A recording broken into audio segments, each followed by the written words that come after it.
Hello everyone, आप सबके लिए एक खुशखबरी है। बीएचयू में आईटीईपी ऐड हो चुका है। अब क्या इसमें बीए भी ऐड है या फिर बीएससी भी ऐड भी है? पहली बात, इसमें सिर्फ और सिर्फ बीए भी ऐड है। और लड़के लोग, तुम लोग खुश होने की तुम लोगों को कोई ज़रूरत नहीं है। सिर्फ ये लड़कियों के लिए 2 कॉलेजेस है, उसमें ही ऐड हो चुका है। और बहुत सारे मैसेजेस आ रहे थे कि यार लड़कों के लिए मतलब बीएचयू में कोई भी सीट वगैरह नहीं है, तो ना ही है। देख लो seat matrix, regular seat 43, paid seat है 7, तो टोटल सीट है 50। ठीक है। अब फीस भी बता देता हूँ इसका। जैसे अगर हम बात करें, रेगुलर सीट है उसका 25,000 पर सेमेस्टर तुमको देना पड़ेगा। और अगर स्पेशल और पेड सीट जो हम बात कर रहे थे, ये 7 सीट है, इसके लिए 40,000 देना पड़ेगा। ठीक है, पर सेमेस्टर। अनरिजर्व ओबीसी एनसीएल और ईडब्ल्यूएस के लिए रजिस्ट्रेशन फ़ी है 300, जो कि बहुत कम माना जाएगा बाकी कॉलेजेस के कंपैरिजन में। और एससी एसटी के लिए 150। ठीक है। तो बीएचयू आ चुका है, एक अच्छा कॉलेज है, इसका नाम चलता है पूरे, जैसे माना जाए तो इधर पूरे एशिया के बच्चे आके पढ़ाई करते हैं अपने कोर्सेज, डिफरेंट कोर्सेज में। अभी रिसेंटली मैं भी विजिट किया था उधर। फॉरेंसिक साइंस में लगभग कजाकिस्तान, रसिया, बहुत बाहर बाहर से बच्चे आके पढ़ाई करते हैं। ठीक है। तो अगर तुमको एक्सपोजर चाहिए तो इससे अच्छा कॉलेज और नहीं मिल सकता। और इधर माहौल भी है सिविल सर्विस और कॉम्पिटिटिव एग्ज़ाम के प्रिपरेशन का। ठीक है ना।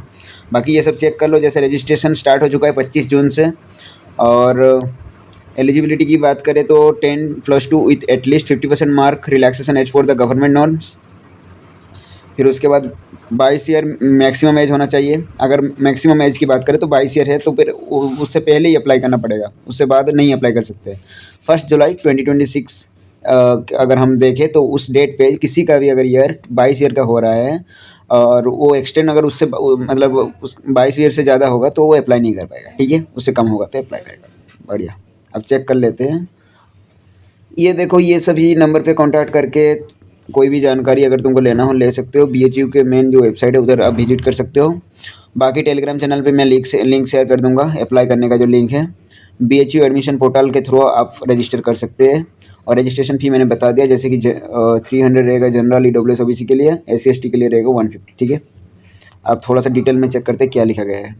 बीए बीएड के लिए है सेकेंडरी लेवल का 2026। 2 कॉलेजेस जो ऐड है इसमें, उसके ऊपर देखते हैं। देखो, आर्य Mahila PG college, Basant college for women, ये 2 कॉलेजेस है जहाँ पर आईटीपी इंट्रोड्यूस हुआ है। ठीक है। बाकी नेक्स्ट चेक करेंगे।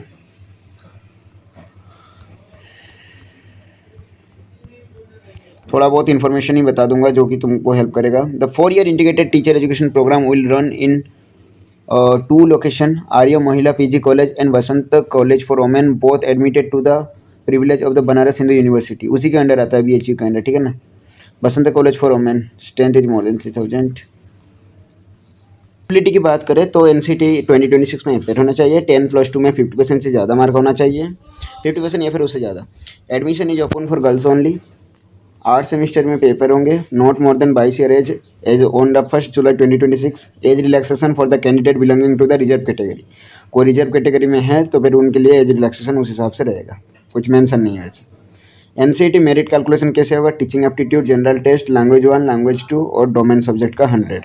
टीचिंग एप्टीट्यूड का 80, जनरल टेस्ट का 100, लैंग्वेज 1 का 100 और लैंग्वेज 2 का 80, डोमेन सब्जेक्ट 1 का 100। बाकी शायद नीचे मेंशन होगा, देखते हैं। और लैंग्वेज 2 का 100, सॉरी डोमेन सब्जेक्ट 2 का 100 और डोमेन सब्जेक्ट 3 का 100। टोटल 640 में से मेरिट लिस्ट बनेगा। ठीक है। और मेजर क्या क्या प्रोवाइड किया जा रहा है इधर? डोमेन सब्जेक्ट इंग्लिश रहेगा, हिंदी रहेगा, संस्कृत रहेगा, जियोग्राफी रहेगा, होम साइंस रहेगा, history, economics and political science, ये सब रहेगा मेजर। ठीक है। रेगुलर की सीट की बात करें तो इसमें जैसे यूआर के लिए 17 सीट है, ईडब्ल्यूएस के लिए 4 सीट, एससी के लिए 6, एसटी के लिए 3, ओबीसी के लिए 11, पीडब्ल्यूडी के लिए 2 और ईडब्ल्यू के लिए 2 रहेगा। टोटल 43 है। और पेड में ये चेक कर लो। ठीक है।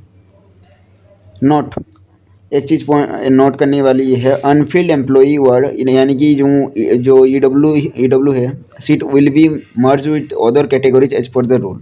अदर कैटेगरी के साथ उसको मर्ज करके पूरा सीट फिलअप होगा। फिर उसके बाद admission to the 4 year integrated teacher education programme ITP will be based on the candidate's performance in the, वही बात है, एनसीटी का स्कोर के बेसिस पर एडमिशन होगा। और ये रहा एप्लीकेशन, यहाँ पर एडमिशन हो सकते हो। www. ये नोट डाउन कर लो, admission.bhu.ac.in, इस पर इसको नोट डाउन कर लो और इसी में जाके एडमिशन, इसको जाके क्रोम ब्राउज़र पे सर्च करना और एडमिशन हो जाना, ठीक है। एडमिशन के लिए जो रजिस्ट्रेशन फॉर्म ओपन हो गया है 25 तारीख से, 25 जून से ओपन है, वहाँ पर जाके एडमिशन हो सकते हो। 300 फॉर द UR OBC और SC ST के लिए 150 रुपये। Application must fully satisfy themselves about their eligibility before filling the application form. Check कर लेना अपना फॉर्म। देखो ये सभी रिक्वायरमेंट नहीं है, ये जो लिखा हुआ है ये सभी रिक्वायरमेंट नहीं है, इनमें से कोई एक भी होगा आइडेंटिफिकेशन के लिए तो चलेगा, ठीक है ना। Online application form entry and course selection. After successful authentication of the identity, candidate would be allowed to fill up the details in the online application form and select the course after ensuring the eligibility for the course। वहाँ पर आप courses choose कर सकते हैं कि मुझे geography चाहिए, political science चाहिए, जो भी चाहिए। इधर तो मेंशन है ना, इंग्लिश वगैरह सब मेंशन था, चेक कर लो। Hindi, English, Sanskrit, geography, home science, history, economics, political science. ये पूरा प्रोसेस है। अप्लाई कैसे करना है ये आराम से मैं इसको टेलीग्राम चैनल पे शेयर कर दिया हूँ, वहाँ से जाकर चेक कर लेना टेलीग्राम ग्रुप पे। उसके बाद reason for the rejection of the application form. Application form reject भी हो सकता है, क्यों? Submission of the application form without the payment of the requested. वही पेमेंट अगर कोई नहीं करेगा, या फिर कोई अगर जैसे कोई फॉल्स इन्फॉर्मेशन अगर आपने दिया हो, फॉल्स डॉक्यूमेंट दिया हो तो भी कैंसिल हो सकता है, ठीक है। Section B, if the candidate is called for the admission to the particular course on the particular date, he shall have to bring, ये सब डॉक्यूमेंट लेकर जाना। अगर बुलाया जाता है एडमिशन के लिए, अपना जो 10th का certificate, high school certificate, intermediate marksheet मतलब 12th का certificate, transfer certificate, TC, migration, ये passed from the any university other than BHU to be submitted not later than 90 days का टाइम आपको मिल सकता है। अगर आप लिख के देते हैं तो फिर आपको 90 डेज़ का टाइम मिल सकता है, एडमिशन के 90 डेज़ के अंदर ही अंदर। कैंडिडेट अगर BHU के है तो कोई टेंशन नहीं है, लेकिन अदर के है तो फिर 90 डेज़ के अंदर ही आपको चाहिए, ठीक है ना, उनको चाहिए। Candidate are advise to keep sufficient number of extra copies of the same photograph रहना चाहिए। कैटेगरी सर्टिफिकेट अपना बना लो। और application candidate have submitted forced fake certificate, वही बात है, फेक सर्टिफिकेट मत देना, नहीं तो फिर कैंसिल हो जाएगा। एनी रिलेटेड लीगल एक्शन, वही बात आ गई, सेम चीज़। पर सेमिस्टर फीस की बात करें तो 25,000 और ये 40,000 है। ये रेगुलर सीट, ये पेड सीट, स्पेशल सीट जो होता है। इतनी ही बात थी BHU के रिलेटेड। कटअप की बात करें तो पहली बात 25,000 जो इसका फ़ीस है ना पर सेमिस्टर, तो टोटल 2 सेमिस्टर की बात करें तो 50,000 के अप्रोक्स है। कॉलेज अच्छा है तो बच्चे टारगेट कर सकते हैं। तो कहीं ना कहीं इसका जो कटअप रहेगा BA BEd के बच्चों के लिए स्टार्टिंग में तो 350 340 के अराउंड तो एटलीस्ट दिखेगा। इससे ज़्यादा भी हो सकता है क्योंकि BHU का नाम है, तो 350 अराउंड रह सकता है, 350 के अराउंड। और लास्ट राउंड तो क्या रहेगा वो कोई नहीं गेस कर सकता, नया को अभी इसी साल आया है, तो हम लोग अप्रोक्स गेस कर रहे हैं 350 के अराउंड तो रहेगा। और फर्स्ट राउंड तो कम होते होते वही 380 350 के अराउंड ही रहेगा, ठीक है।